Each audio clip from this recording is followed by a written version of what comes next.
On est aujourd'hui le lundi 23 avril, on est le premier jour du mois de Iyar Rosh Chodesh et on continue notre cours sur la lettre Shin que l'on va terminer aujourd'hui et on fait comme à l'habitude un bref rappel. On a expliqué hier que la lettre Shin revendique d'être la première lettre de la création parce qu'elle est la première lettre aussi et donc la lettre la plus importante, comme ça a été expliqué hier, la lettre la plus importante d'un des noms de Dieu qui est lié à la création, qui est le Shem Shaddai.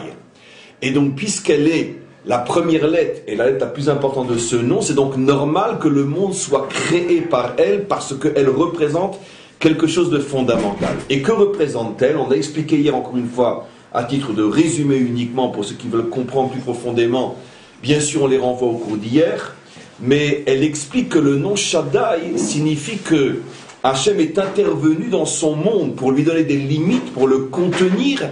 Il est même d'ailleurs, d'après nos maîtres, intervenu avec une certaine violence, selon le langage des maîtres, Ga'ar be'olamo. Il a dit Dai, ça suffit au monde, et il a empêché le monde de continuer à s'étendre dans tous les sens d'une manière complètement délimité, ce qui veut dire que le Shem Shaddai est traduit par She'amar le'olamo Dai, celui qui dit ça suffit, c'est-à-dire ça désigne l'aspect du divin qui contient son monde, et malgré le fait que le monde, et bien sûr on parle ici du monde matériel, bien que le monde matériel a reçu une certaine autonomie, à un niveau plus profond, dans le domaine moral et spirituel, l'homme a reçu le libre arbitre, puisque en sous-entendu, c'est de ça que l'on parle. Dieu a décidé de créer un monde doté d'une certaine liberté, au point que des fois on se pose la question, mais jusqu'où ça peut aller?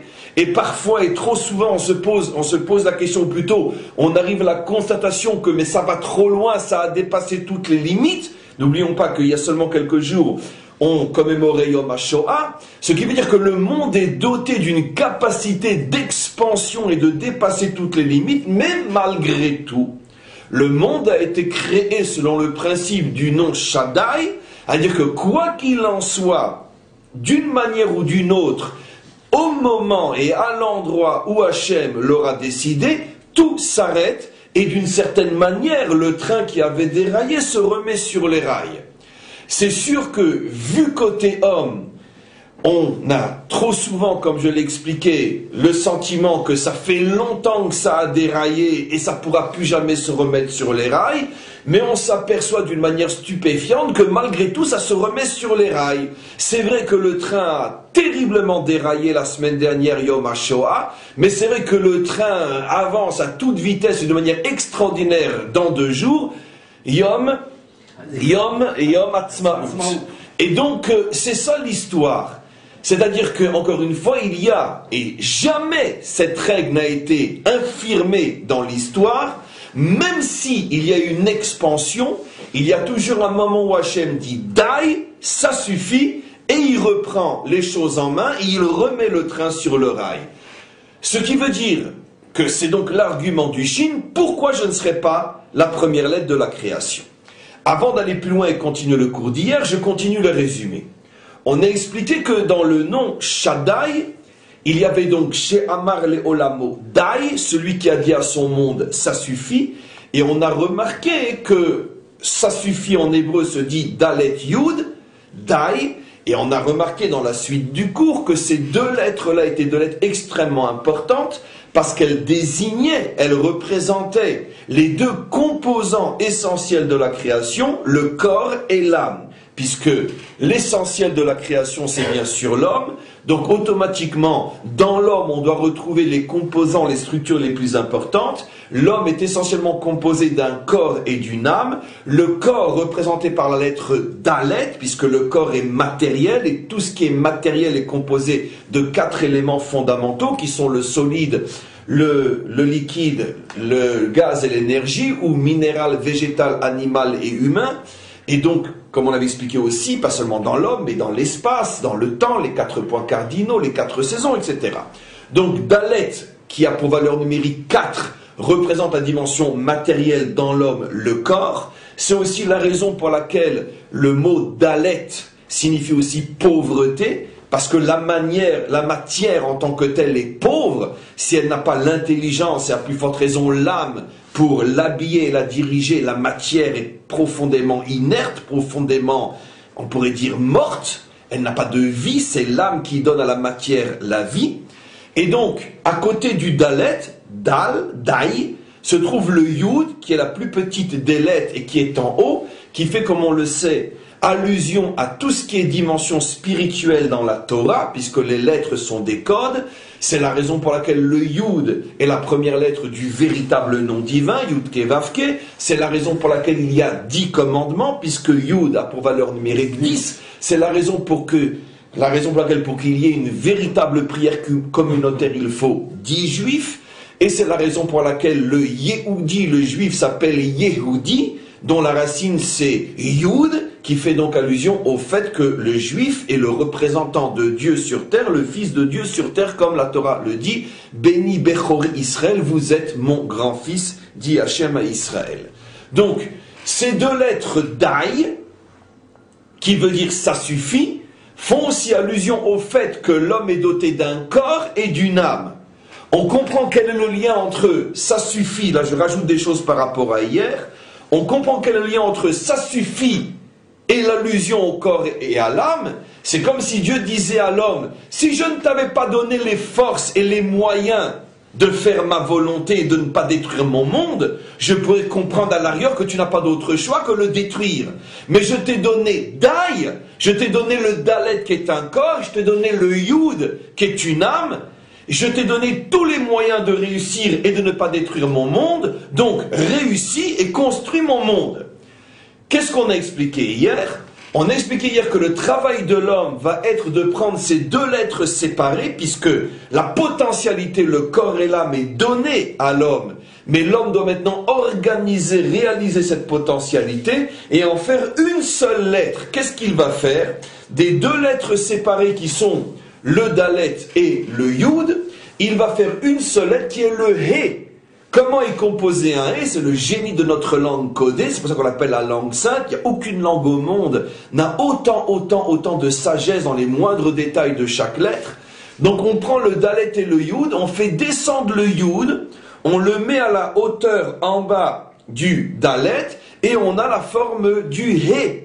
C'est la raison pour laquelle nos maîtres disent que le monde a été créé avec la lettre He, ce qui fait allusion au fait que l'homme arrive à unir le corps et l'âme, le corps étant la partie Dalet du He et le Yud étant la partie gauche du He, qui fait allusion donc à l'âme. Lorsque l'âme et le corps sont réunis, enfin l'homme peut utiliser le potentiel qui a été mis en lui pour construire le monde et non le détruire. Mais on a expliqué hier plus encore que pourquoi l'âme, qui est le Yud, qui se trouvait à côté du Dalet, donc on n'avait pas encore une seule entité, mais il se trouvait au moins en haut, puisque le Yud est toujours une lettre qu'on écrit en haut. Pourquoi dans le He, qui représente l'homme parfait, c'est d'ailleurs la lettre qu'on a rajoutée à qui?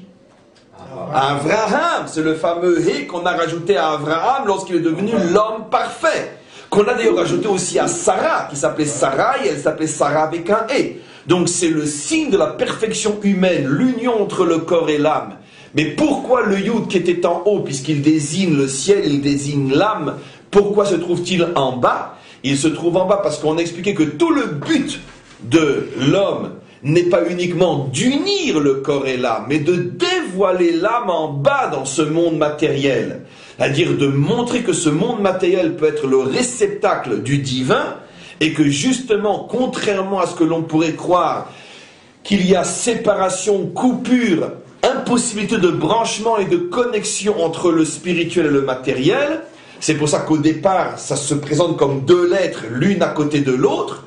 L'homme va non seulement unir ces deux lettres pour en faire une, mais dans ces deux lettres, le Yud qui est l'âme ne sera plus en haut mais sera en bas pour montrer que c'est précisément dans le quotidien qu'il faut dévoiler le divin.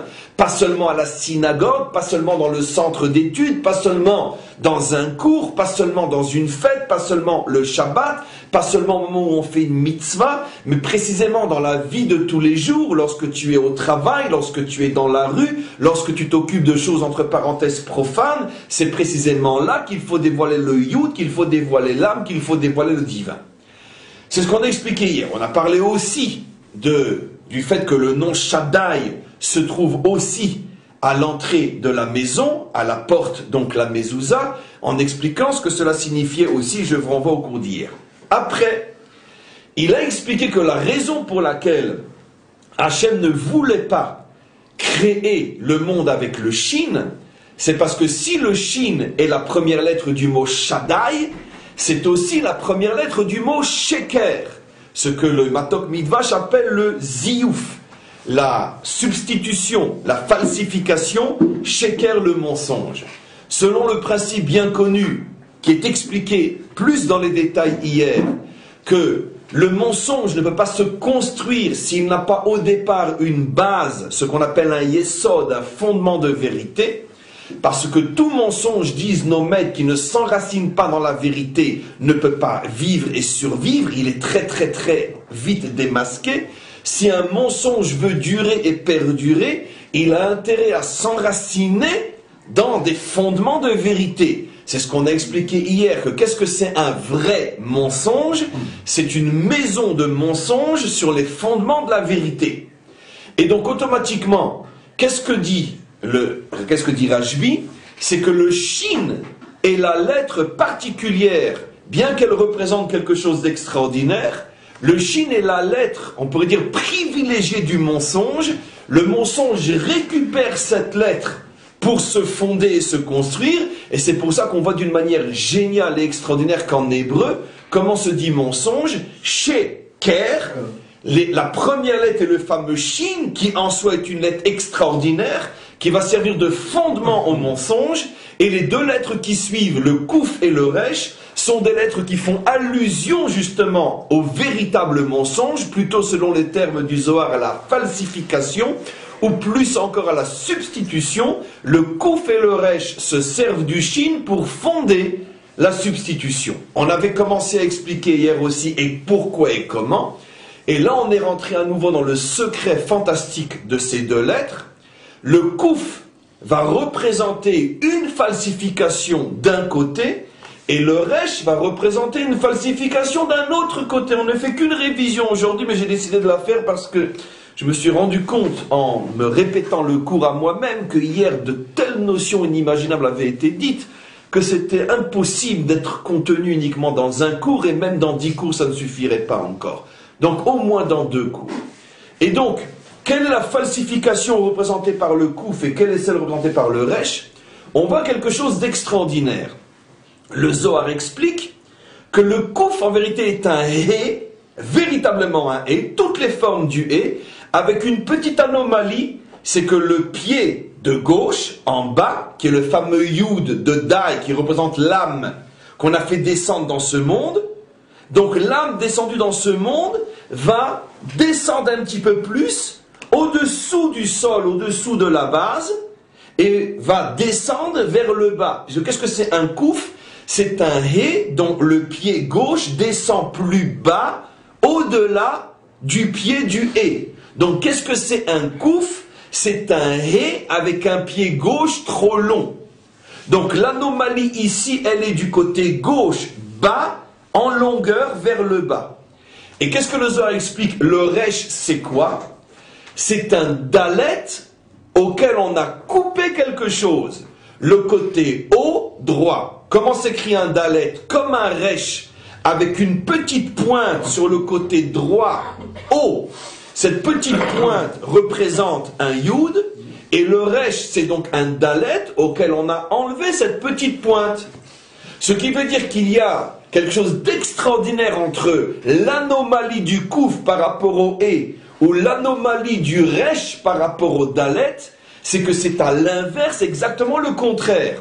Le Kouf est une exagération du côté bas gauche du Hé, et le Resh est une coupure de ce qu'il y avait en haut droite du Dalet. Ça veut dire que ici le Zohar, dans son langage complètement codé, nous décrit 2 phénomènes de falsification, 2 phénomènes de substitution, soit une falsification par une exagération vers le bas, soit une substitution, soit un mensonge par une coupure opérée en haut, le fameux Yud. Alors on avait commencé à expliquer ce que représente, on est arrivé donc à ce que je vais terminer de résumer maintenant, on avait commencé à expliquer un exemple de ce qu'est la falsification du type Kouf, mais on avait très peu parlé ou seulement par allusion d'une falsification du type Dalet Resh, et on commence maintenant le cours d'aujourd'hui. On a expliqué donc que la falsification du Kouf représentait l'idée suivante, que finalement le Yud de Dai, qui formait donc l'âme séparée du corps, Dalet Yud, le Yud descend dans le Dalet pour former une seule lettre qui montre l'unité entre le corps et l'âme. Et pourquoi le Yud se trouve en bas? Parce que le but n'est pas de dévoiler l'âme en haut, mais de dévoiler l'âme en bas. Mais qu'est-ce que va faire le Kouf? Il va continuer cette idée, mais il va l'exagérer. Ça veut dire qu'il veut tellement spirituer le monde au point qu'il va d'une certaine manière faire disparaître la dimension matérielle.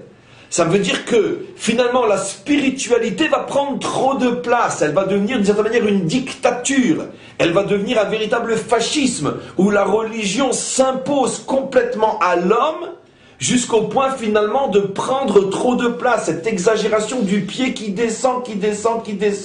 Et on avait expliqué hier que cette notion que ça descend au-dessous de la base, donc ça montre que ça rentre sous terre, ce qui fait allusion au fait que ce type de spiritualisé va transformer le monde en cimetière. C'est le djihad, c'est les guerres saintes, c'est toutes les guerres et toutes les tueries et toutes les barbaries au nom de Dieu, où finalement tous ceux qui ne croient pas sont enterrés.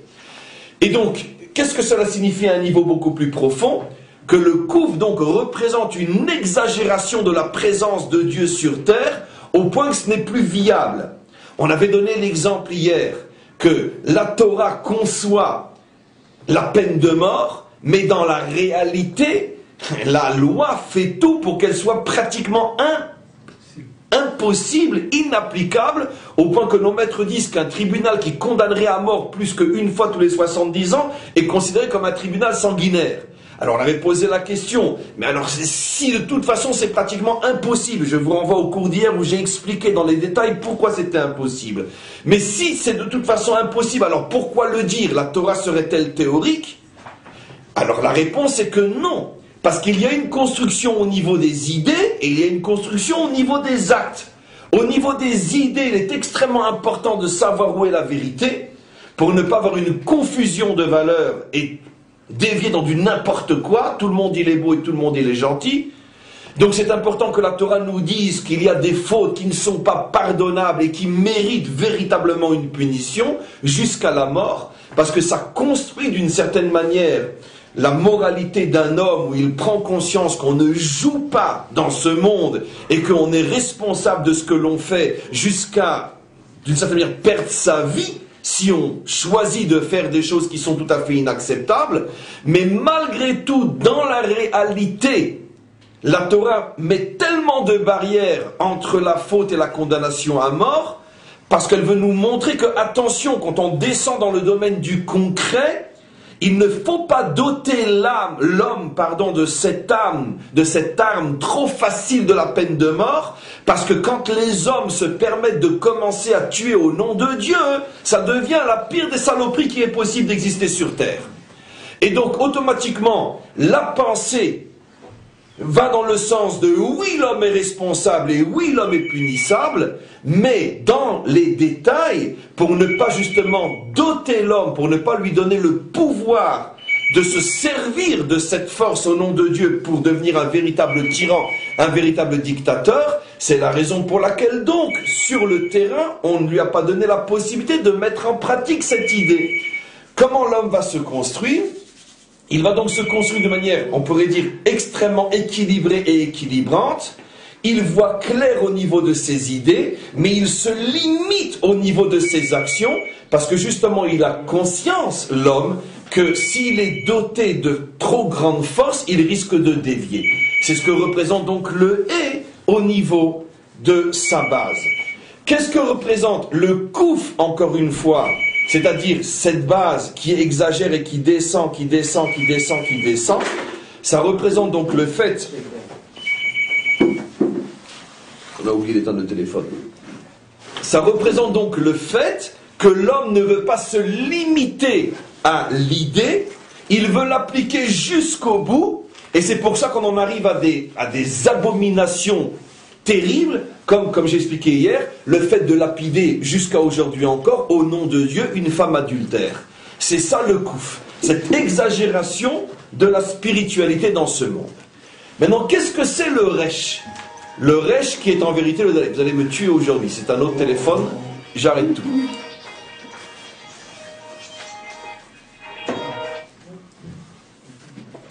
Vous imaginez comme le cours est fort? Mais ils n'auront pas ma peau. Le chien ne m'a pas eu, c'est pas le téléphone qui va m'avoir. On continue. En tous les cas, c'est pas grave. Je suis un increvable. Ça monte, ça boue en moi, j'ai envie d'assassiner quelqu'un, mais je suis un increvable. Et donc, on continue. Quoi qu'il en soit, il n'y a que Hachem qui sait ce qu'il faut faire pour ne pas perdre le fil de ses idées quand on est bombardé de tous les côtés par des téléphones, des trucs, des machins, etc. Garder le sourire et puis continuer comme si de rien n'était. Allez, on y va. En tous les cas, c'est pas grave. Maintenant, regardez. Le resh, on a expliqué que c'est un dalet coupé. Un dalet transformé en resh. Donc on a montré que c'est exactement le contraire du kouf. Le kouf est une exagération, le resh est une coupure. Pour comprendre ce qu'est le resh, donc la coupure, revenons au dalet. Qu'est-ce que c'est le dalet? Le dalet en vérité est formé de deux lettres. Un resh et un yud. Puisque la petite pointe qu'on va lui enlever a la forme d'un yud, dans la mesure où le yud n'a pas de forme. Le yud, c'est une pointe. Donc, toute pointe écrite est d'une certaine manière un commencement de yud est un yud. Même dans le Sefer Torah, quand le yud, qui a malgré tout une certaine grandeur, a un petit peu été effacé, tant qu'on voit malgré tout un trait, on n'est pas possède, on ne disqualifie pas le Sefer Torah. Puisqu'à l'origine, dans son essence, le yud est un tout petit trait. Après, c'est qu'une question, on pourrait dire, de finalisation et de beauté donnée à la lettre, de l'agrandir un petit peu. Mais le yud est fondamentalement un point. Donc il y a donc ce yud qui est derrière le resh. Qu'est-ce que cela représente? Dalet et resh, en traduction, signifie plus ou moins la même chose. Et ça nous renvoie à un vieux cours. Dalet signifie pauvreté, resh, c'est intéressant, il y a énormément de lettres qui ont aussi une signification en hébreu. C'est aussi quelque chose d'unique dans notre langue. Par exemple, bet, qui est une lettre, signifie aussi maison. Gimel, qui est une lettre, signifie aussi bonté, etc. Dalet et resh, qui sont deux lettres très très proches l'une de l'autre, puisque la seule différence c'est cette petite pointe présente ou enlevée, signifie globalement la même chose. Et qu'est-ce que ça signifie? Pauvreté. Dalet, dal, un pauvre, resh, rash, un pauvre. Velarash en kol, le pauvre est celui qui n'a rien. Quelle est la différence malgré tout fondamentale entre une pauvreté du type dalet et une pauvreté du type rash? C'est la différence entre un pauvre qui espère et un pauvre qui a perdu l'espoir.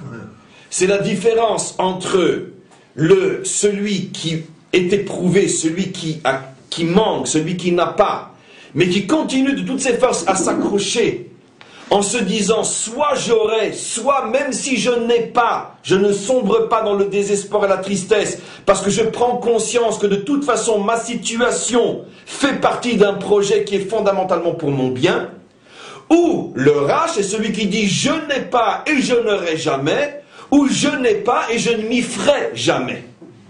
C'est la petite différence. Donc sur le moment les deux sont dans la même situation. Mais l'un a gardé une petite lueur d'espoir, il a ce qu'on appelle la émouna, et l'autre ne l'a plus. C'est ça la petite pointe qui est derrière le dalet. La petite pointe qui est derrière le dalet en haut, le petit yud en haut fait allusion au fait que malgré sa pauvreté, l'homme ne perd pas espoir de pouvoir s'en sortir un jour. L'exemple le plus extraordinaire d'un peuple qui est au niveau du dalet, c'est un peuple qui pendant 2000 ans dit Leshana Abba B'Yerushalayim, et nous sommes la génération qui dit Hashana Hazot B'Yerushalayim. Notre peuple ne s'est jamais désespéré malgré les situations, les moments et les endroits les plus pauvres de son existence, dans les ghettos, opprimés, assassinés, etc. Il a toujours cru que l'Eshana Abba B'Yerushalayim, nous sommes aujourd'hui Bashana Hazot B'Yerushalayim. Donc, ça c'est le Dalet. Si notre peuple était devenu un Resh, alors on ne serait plus à Jérusalem aujourd'hui. Et c'est cette petite différence qui fait toute la différence dans la vie de tous les jours. Alors maintenant, qu'est-ce que c'est le Resh? Le Resh est celui qui s'attaque à la seule chose qui fait que le Dalet ne va pas sombrer dans le désespoir. Il s'attaque à cette petite pointe en haut et il la coupe. Dit d'une manière beaucoup plus profonde, qu'est-ce que c'est le Resh? Le Resh est celui qui se désespère de ce monde, celui qui ne croit plus en ce monde, celui qui d'une certaine manière on arrive à la conclusion que s'il y a un bonheur quelque part possible et atteignable, ça ne pourra pas être dans ce monde. Ça veut dire que le Resh représente la falsification, le mensonge, de dire la chose suivante, oui, on peut arriver au bonheur, mais pas dans ce monde. Ça veut dire que le Resh et le Kouf représentent exactement le contraire. C'est pour ça que même dans le Tsiour, dans le dessin, j'avais déjà fait remarquer hier et encore longuement aujourd'hui, que même dans le dessin, l'un est le contraire de l'autre. Puisque le Kouf, c'est une exagération vers le bas, et le Resh est une coupure vers le haut. Donc il représente le contraire. Pourtant, mes amis, ça va être tout le cours d'aujourd'hui, ils sont liés l'un à côté de l'autre, puisque ce sont deux lettres qui se suivent dans l'alphabet, et deux lettres qu'on retrouve dans le mot sheker, dans le mot mensonge. Mais pour l'instant, nous montrons qu'ils sont à l'extrême opposé l'un de l'autre. C'est-à-dire... Comment? Mais bien sûr. Soit c'est une exagération vers le bas, ça veut dire que je vais imposer... Au-delà des limites de l'acceptable, je vais imposer Dieu au monde, mais pour pouvoir imposer Dieu au monde, je vais transformer ce monde en cimetière, et c'est pour ça que la pointe le Kouf rentre sous le sol, et il fait allusion au fait qu'on creuse les tombes à tous les infidèles qui osent se dresser contre la religion de la guerre sainte. Et donc, ça c'est Dieu, mais qui devient en vérité une abomination, un véritable dictateur. Soit c'est l'autre extrême, le Dalet qui est transformé en Resh. Nous ne croyons pas en ce monde. Donnez à César ce qui est à César. Mon royaume n'est pas de ce monde. Ceux qui sont les derniers seront les premiers. Et toute cette philosophie et toute cette spiritualité qui, d'une certaine manière, renonce à voir ce monde comme étant le palais possible de Dieu, ce monde est damné, ce monde est entre les mains du Satan, ce monde c'est la matière, ce monde c'est la chair, ce monde c'est les plaisirs, ce monde c'est l'argent, mais heureusement il y en a un autre pour tous ceux qui arrivent à se détourner de ce monde et à attendre patiemment que le vrai, que l'autre, que le seul acceptable se dévoile un jour. Ça c'est la religion du Resh. Finalement, ces deux religions, bien évidemment, on les connaît. Bien évidemment, ces deux religions, on sait très bien qu'elles fonctionnent exactement l'une comme le Kouf et l'autre comme le Resh. C'est-à-dire l'une qui exagère le pouvoir de Dieu sur terre et l'autre qui ne reconnaît le pouvoir de Dieu que dans un autre monde, notre Père qui est au ciel et surtout restez-y. Et donc, on comprend qu'est-ce que signifient ces deux lettres-là. Ce qui est extraordinaire, mais regardez, c'est fou que ces deux lettres-là, qui sont les deux lettres des trois du mot mensonge, pour pouvoir exister, ont besoin d'abord du Shin. Ça veut dire que les deux se fondent sur l'ancien. Les deux se fondent finalement sur une base qui est une base de Torah. En ce qui concerne le nouveau, c'est évident, et même en ce qui concerne l'autre, tout le monde sait que de toute façon, une grande partie de l'autre commence par l'histoire de l'ancien. Et donc, au contraire, même dans l'autre, ils expliquent que ce qu'ils sont, c'est une évolution par rapport au Shin, et même par rapport à ce qui est venu après le Shin, puisqu'ils sont venus en dernier. Donc automatiquement, on comprend que dans le mot mensonge lui-même, on trouve un Shin au départ, et on trouve après le Kouf Resh, Sheker, et ce sont trois lettres qui sont l'une à côté dans l'alphabet, et c'est ce que dit le Zohar. Le mensonge ne peut pas se fonder sans un yesod, sans une base de vérité. Et cette base de vérité, maintenant je vais l'expliquer. On a compris dans l'histoire, bien évidemment, ce à quoi cela fait allusion, comment deux grandes religions sont nées d'une première dont ils se servent pour justifier leurs mensonges, mais maintenant comprenons plus profondément quel est le rapport avec le Shin, puisque n'oublions pas que l'argument du Shin était de dire « choisis-moi pour être la lettre de la création », et Dieu lui dit « non, tu ne peux pas être la lettre de la création puisque tu es la première lettre du mot Sheker ». Mais quel est le lien entre Shaddai et Sheker? Le lien est fabuleux. Dans l'idée du Shaddai se cache la peau de banane des deux fausses religions. Comment? Qu'est-ce que signifie Shaddai? Shaddai signifie que Dieu a dit Dai à son monde, comme j'ai expliqué hier et pendant une demi-heure dans le résumé du cours d'aujourd'hui. Il dit Dai à son monde. Mais qu'est-ce que ça veut dire? Qu'est-ce qu'on peut comprendre faussement de cette intervention d'Hachem qui dit Dai à son monde? Arrête, ça suffit. On peut comprendre deux fausses choses. D'abord, on comprend, comme disent nos maîtres, mais ça va être mal interprété, que Dieu, quand il a dit Dai, a dû agir avec violence. Gahar be'olamo va'amarlo Dai.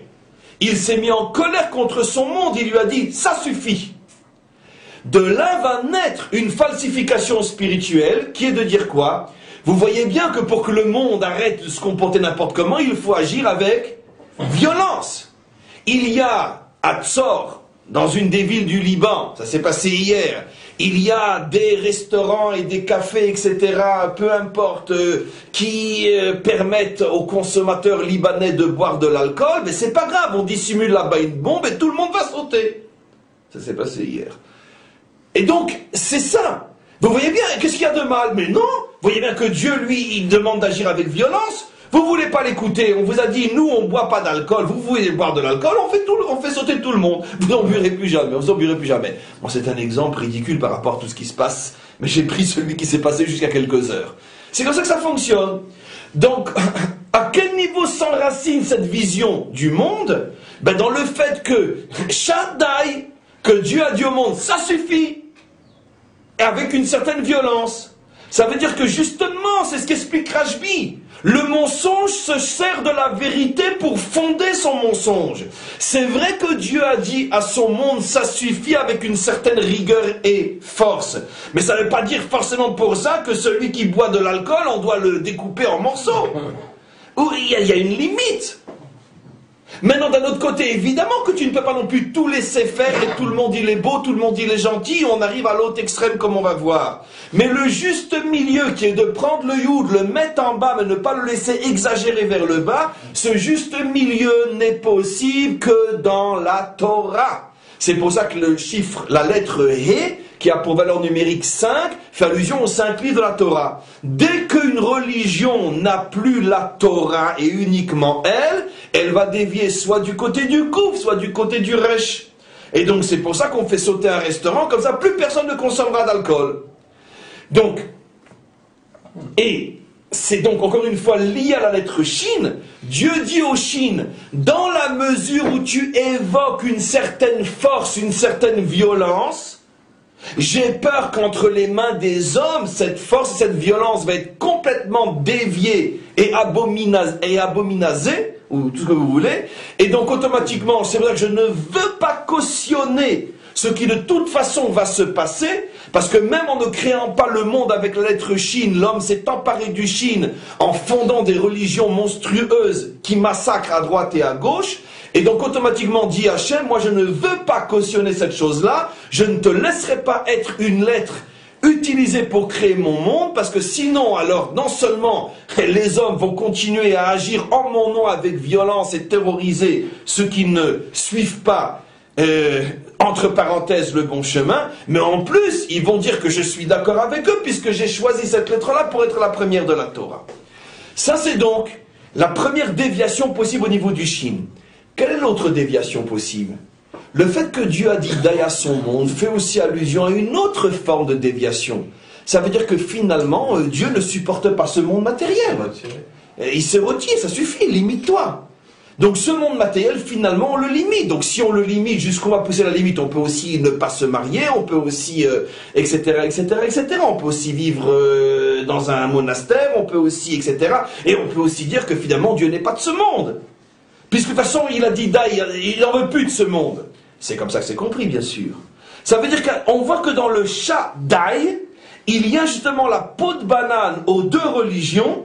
L'une ne va retenir du Shaddai que la dimension violence, et l'autre ne va retenir du Shaddai que la dimension retrait.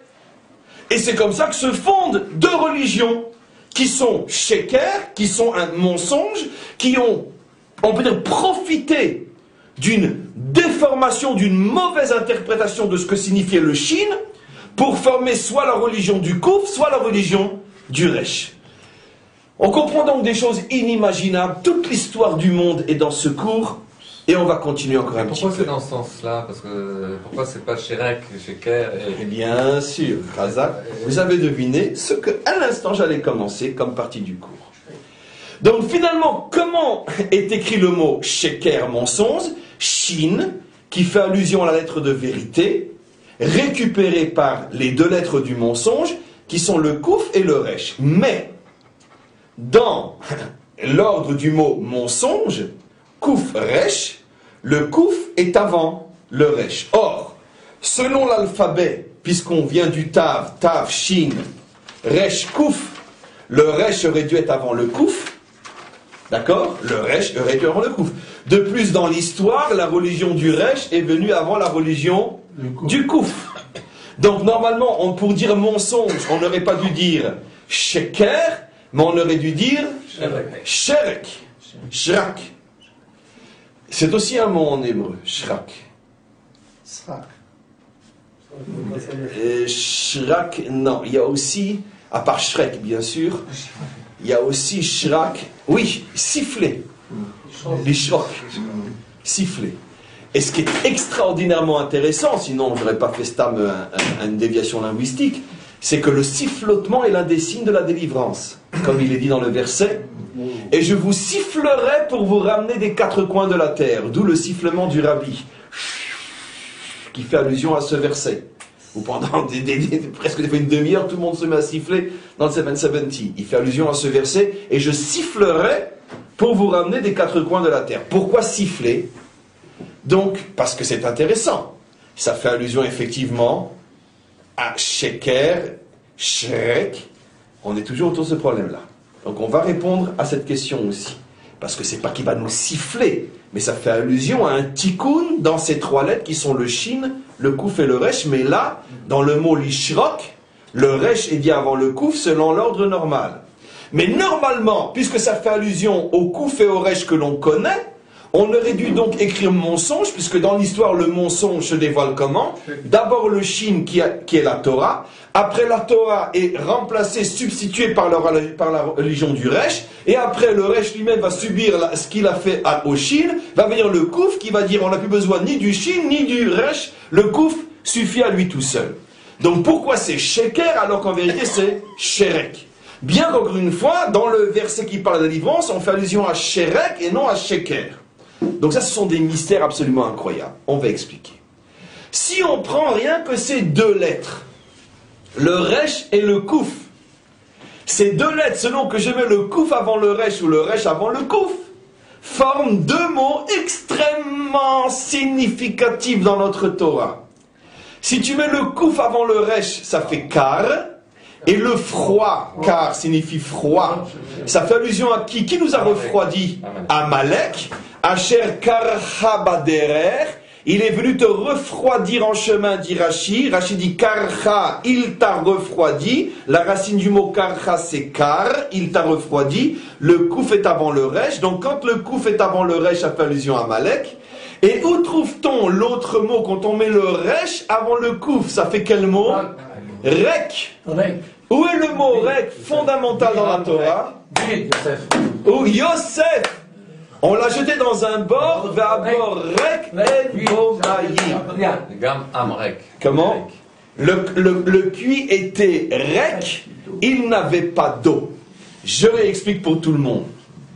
Si on met le kouf avant le resh, ça veut dire on ordonne les deux lettres du mensonge, kouf avant le resh, on arrive à Amalek.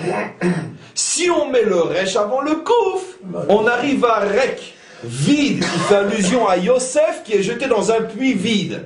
Regardez la suite du Zohar pour que vous compreniez à quel point l'allusion est forte. On l'a lu hier, maintenant je le relis. Mikan, de là tu comprends.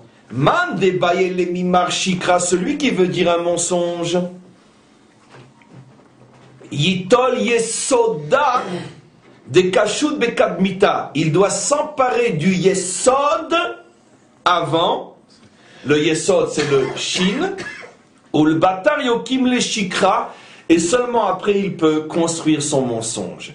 Intéressant, pourquoi j'ai voulu relire avec vous ce texte-là. Ici, le yesod, le shin est appelé yesod. Quel est le personnage biblique qui est appelé Yosef. Yesod, Yosef.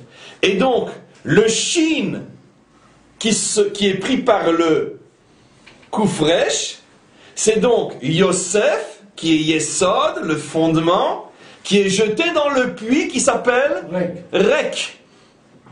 Et donc, ça fait allusion au fait que le Resh et le Kouf s'emparent du Shin. C'est vrai que quand le Shin, dans le cas de Yosef, comment qu'on va lire Abor, Rek, Enbo, Maïm, Rek, on met dedans Yosef, ça va faire Shin, Rouge, Resh, Kouf.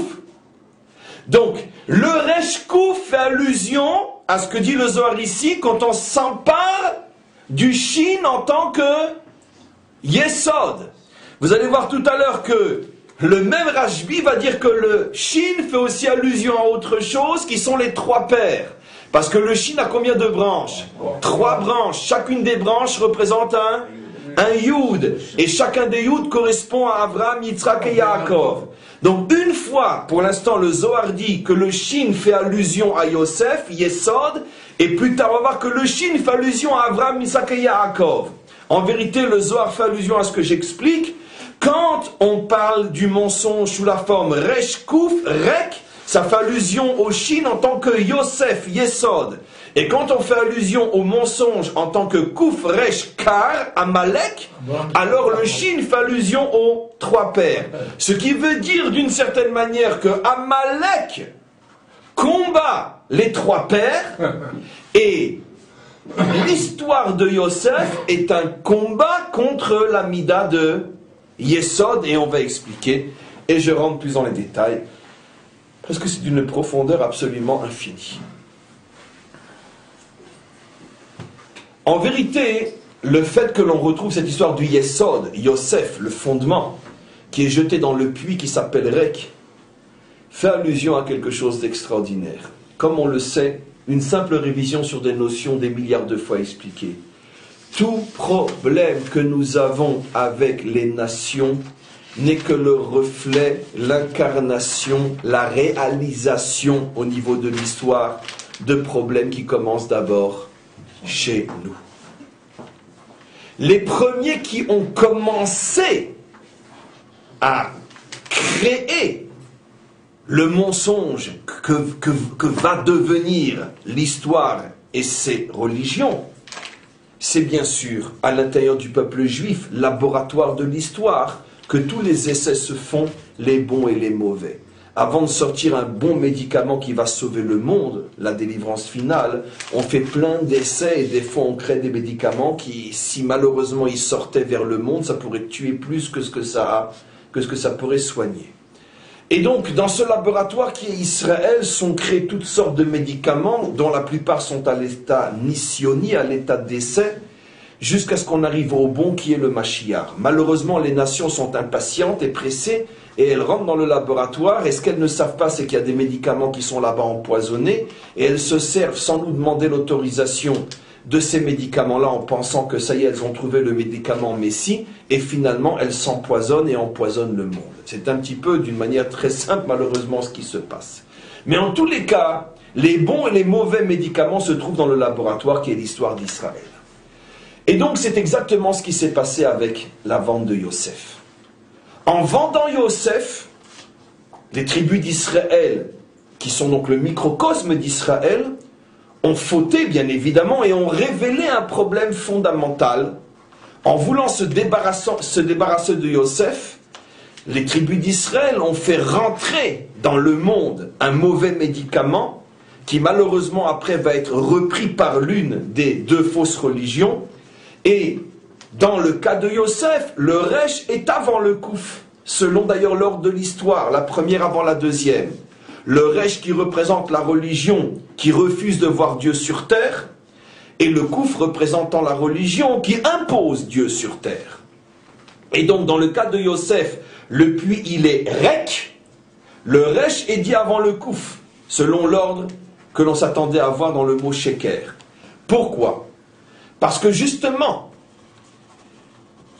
le Resh, on a expliqué qu'est-ce qu'il représente. Le Resh représente d'une certaine manière le désespoir, le refus, l'incapacité de l'homme de pouvoir imaginer que ce monde, malgré son apparence tellement anti-Dieu, que ce monde sera et n'a été créé que pour être véritablement le et le seul palais de Dieu dans tous les mondes.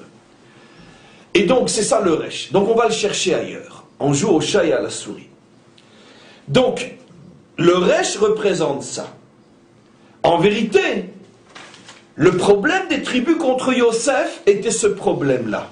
Qu'est-ce qu'incarne Yosef finalement? Au-delà de tout ce qu'il incarne, à un niveau le plus simple mais le plus profond, tellement c'est fort, qu'est-ce qu'incarne Yosef? Celui qui démontre que l'homme dans ce monde, s'il le veut, n'a aucune excuse. Et il peut se comporter moralement et spirituellement. Il est abandonné par sa famille, vendu, trahi, jeté, il a 17 ans, il est beau comme un soleil, toutes le veulent, etc., etc. Et donc il pourrait se lâcher, il pourrait dire après tout, qu'est-ce que j'ai besoin de faire des efforts après le coup que cette soi-disant famille morale m'a fait? Tout ça c'est du bidon, allez pour moi la vie va commencer, le premier Johnny de l'histoire. Et non, pas du tout. Dis non, moi je regrette, j'ai des valeurs morales. T'es la femme de mon maître, je te toucherai pas. Qui montre que il se laisse pas aller, malgré le contexte qui le pousse à se laisser aller. Il n'est pas là-bas dans une synagogue. Il est seul avec une très belle femme. Il ne se laisse pas aller. On aurait pu dire, bon, ça l'a pas fait tomber, mais quand il va se retrouver 12 ans en prison, vous imaginez ce que c'est une prison égyptienne aujourd'hui? Vous multipliez par l'infini, vous êtes encore loin d'une prison égyptienne il y a 3000 ans. 12 ans dans une prison égyptienne. Il aurait pu dire, bon, cette fois-ci, allez, paf, je lâche tout. Je tiens. Après la plus grande de toutes les épreuves, on le met vice-roi de l'Égypte. Pour lui, la vie a plus que va commencer. Il se tient. Il ne bouge pas. Yosef est la démonstration parfaite que tout celui qui dit « ouais, le monde, les tentations, les affaires, l'argent, le pouvoir, la politique, machin, etc. » n'est qu'un menteur. Yosef est la démonstration qu'on peut être dans ce monde et malgré tout se raccrocher à quelque chose. Yosef, c'est le Dalet. Ça veut dire je suis dans ce monde avec toutes ces tentations. Le Dalet, c'est la pauvreté de ce monde, pauvreté morale et spirituelle. Poutifar, Madame Poutifar et tout ce qu'elle représente. La prison et tout ce que ça représente. Le pouvoir et tout ce que ça représente. C'est-à-dire toutes les pauvretés morales et spirituelles de ce monde. Et il lui dit non, j'ai la petite pointe derrière moi. Celle-là, je ne la lâcherai pas. Je m'accroche de toutes mes forces.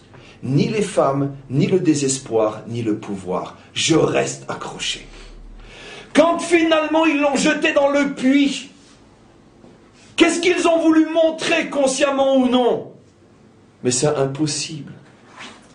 Ton projet, il ne tiendra pas la route. Ça veut dire que d'une certaine manière, les tribus ont fauté justement contre ce message d'espoir. Les tribus, au contraire, elles avaient choisi d'être quoi encore à l'époque? Roetson. C'est quoi Roetson?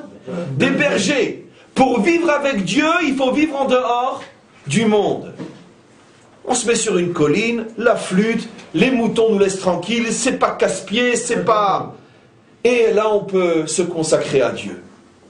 Mais être un cultivateur, être un homme d'affaires, être un dirigeant, être un militaire... et être accroché à Dieu, impossible.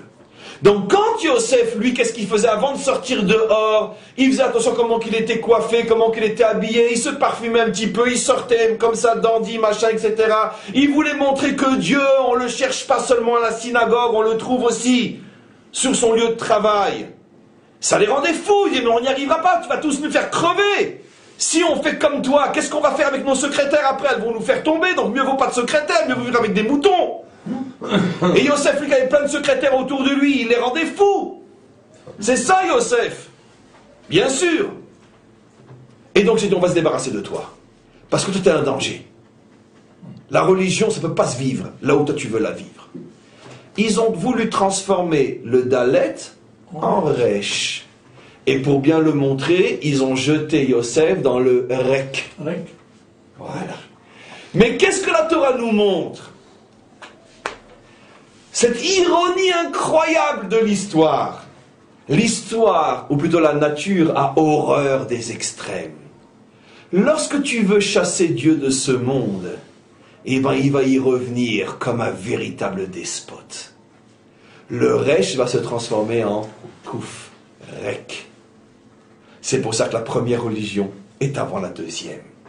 Quand pendant des siècles on raconte aux hommes que ce monde n'est pas intéressant et que s'il faut chercher Dieu et le trouver, c'est ailleurs, va venir après une autre religion qui elle va dire non, Dieu est tellement dans ce monde que tout celui qui ne s'y plie pas, gare à lui. Et on met du Dieu partout et en 2012, on lapide encore des femmes en Iran ou ailleurs. Donc pourquoi? Parce que la nature a horreur des extrêmes. Si tu mets Dieu dehors, il y reviendra de toutes ses forces. Et ça sera pire encore que quand il y était. Parce que c'est comme ça que Dieu a créé le monde.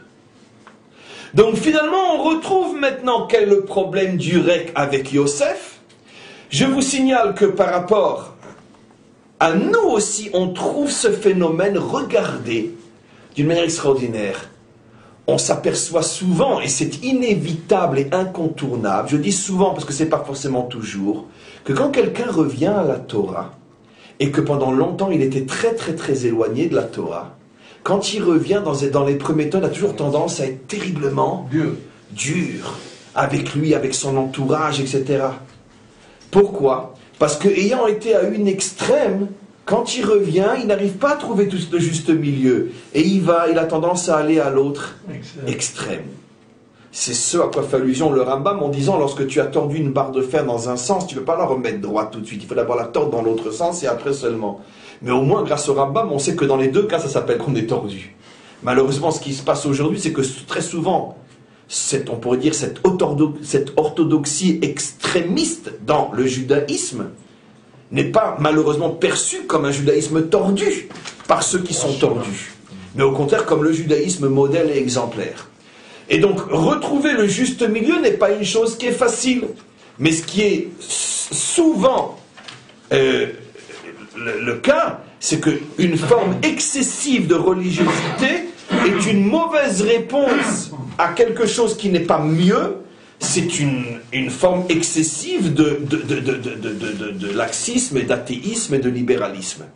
C'est la raison pour laquelle il y a tellement de milieux tellement orthodoxes et ultra-orthodoxes dans notre génération, parce que la génération est tellement laxiste, tellement libérale, que s'il n'y avait pas l'autre tendance pour composer, où on serait. Mais le problème, c'est que ce que nous devrions savoir, et ce que les deux tendances devraient avoir l'honnêteté de comprendre et de dire, c'est que les deux sont une réponse tordue à un phénomène tordu. Or, le problème, c'est que les libéraux se considèrent comme étant le modèle du juif aujourd'hui, et les ultra-orthodoxes se considèrent eux aussi comme le modèle du juif. Entre les deux, où est le juif? Le premier qui le trouve, il a gagné. En tous les cas, c'est plus ou moins un exemple concret dans notre vie de tous les jours. Donc on a expliqué le Resh, on a expliqué le Rek. Vous voyez comment dans quelques lignes de Zohar se trouve toute l'histoire, une parenthèse inévitable après ce genre de cours. Comment on peut continuer à croire, comme malheureusement on l'a colporté pendant des siècles, que le Zohar c'est de la métaphysique, c'est des trucs, c'est des machins, etc. C'est parce que les gens ne connaissaient pas et ne savent pas étudier le Zohar. Et donc, comme toute chose qu'on ne connaît pas, on lui fait dire n'importe quoi. Mais je vous démontrerai cours après cours que rien n'est plus concret, rien n'est plus terre à terre que précisément le Zohar et l'aspect profond et caché de la Torah. En vérité, c'est toujours comme ça. Plus une chose est profonde, plus elle est capable de descendre très bas dans notre monde. Le problème, c'est qu'on n'a pas les décryptages nécessaires pour faire le lien entre le très haut et le très bas. Et bien, ce qu'on est en train de faire, c'est tout simplement la transformation du Dai en He. prendre le Yud qui est tout en haut et le faire descendre dans le Dalet pour former une seule lettre qui est le E, qui est la lettre de l'homme et qui est la lettre de la véritable Torah, puisque ça fait allusion aux 5 livres de la Torah.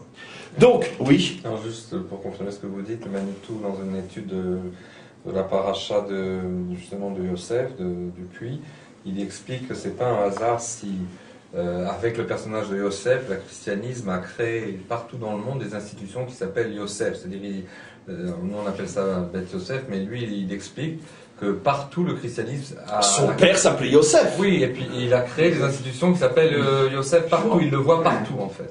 Mais justement, parce que consciemment ou non, le personnage de Yosef, s'il vous plaît, jeté dans le puits, est précisément ce problème que la Torah met en évidence.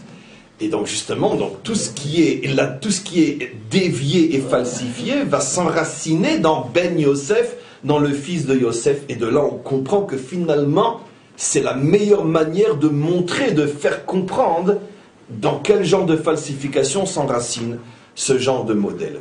Quoi qu'il en soit, on revient à ce qu'on explique. Donc finalement on a compris ce que c'est Rek. Rek signifie que si tu chasses Dieu de ce monde, il reviendra comme un véritable dictateur dans ce monde. La première religion Resh, inévitablement entraîne la deuxième Kouf. Et qu'est-ce que c'est maintenant Kouf Resh? Ça c'est Amalek, Asher Karecha, où le Kouf est avant le Resh.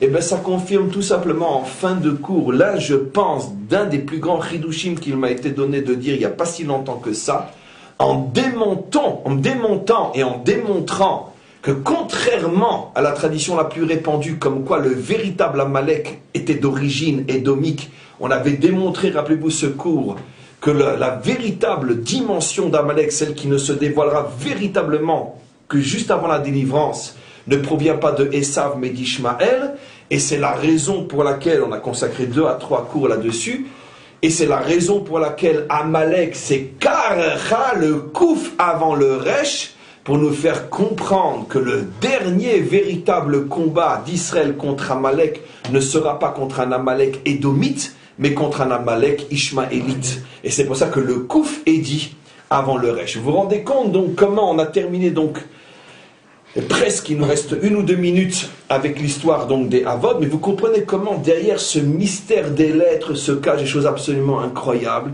et on ne peut presque que conclure en disant encore une fois, mais Ashrei Ha'am Shekachalo, Ashrei Ha'am She'Hashem Elokav, où y a-t-il un peuple sur terre qui a autant de trésors dans les mains, tout simplement cachés derrière 2 lettres.